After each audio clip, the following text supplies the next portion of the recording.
Hi everyone, I'm Ines and welcome back to Voyage of a Time Wanderer. Today I'm going to be sharing a quick Friday Reads video with you all.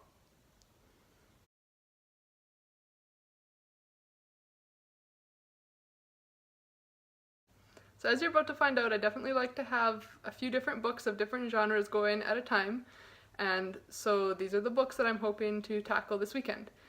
I just got home from work and we had our first big snowfall last night, hence the cozy sweater. And I'm really looking forward to staying inside this weekend and curling up in bed under my blankets with a good book. So without further ado, let me get into the first book. So the first book is The Headmasters Wager by Vincent Lam, who's a Canadian author with roots in the Chinese diaspora community, and this book is partially inspired by his grandfather's story.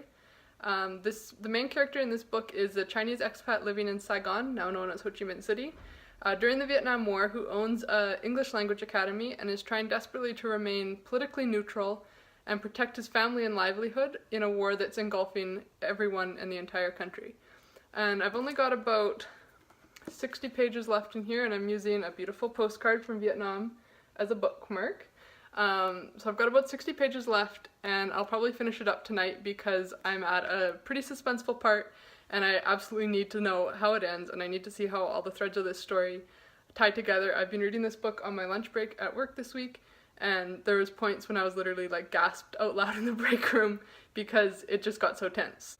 I'm absolutely loving this book so far. In fact, it might be one of my favorite books that I've read this year so far, and it's also making me really excited to do a video about my travels in Vietnam to recommend some of the fantastic books that I've read set in this beautiful country. So after I finished The Headmaster's Wager, the next historical fiction book that I want to pick up is called The Golden Tulip, and it is by Rosalind Laker.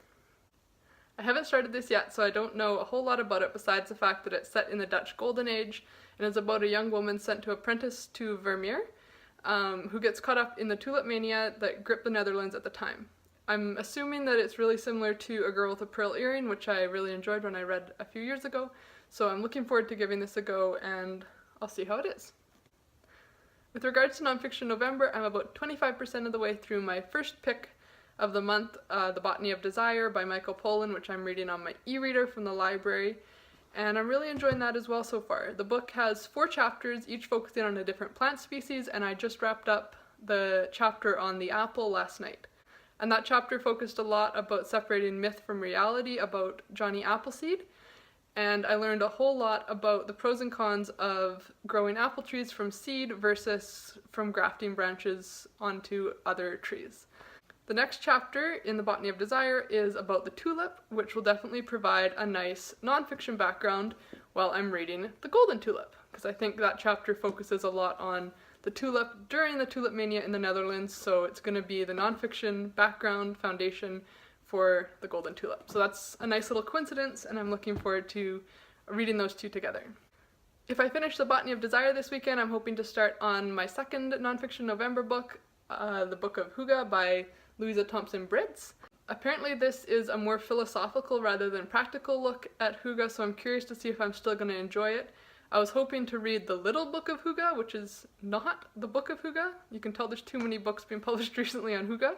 But my library didn't have that, so this is kind of a second choice pick for me, so I'll see if I like it as much because I haven't heard as many people talking about this one. And lastly, I always like to have a classic on the go as well, and so I just started Mansfield Park by Jane Austen.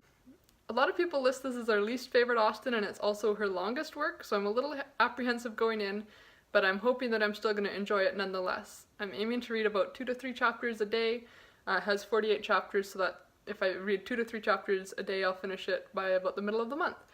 I read the first 3 chapters today and enjoyed them. It was interesting to see more into the childhood background of an Austen character. A lot of them don't really include too much details about the characters' childhoods, so I enjoyed that, and I'm looking forward to seeing how Fanny Price's story plays out. So those are the books I'm hoping to dive into this weekend. Let me know what you're reading in the comments below. Thanks for watching, and until next time, enjoy wandering through the pages of a good book.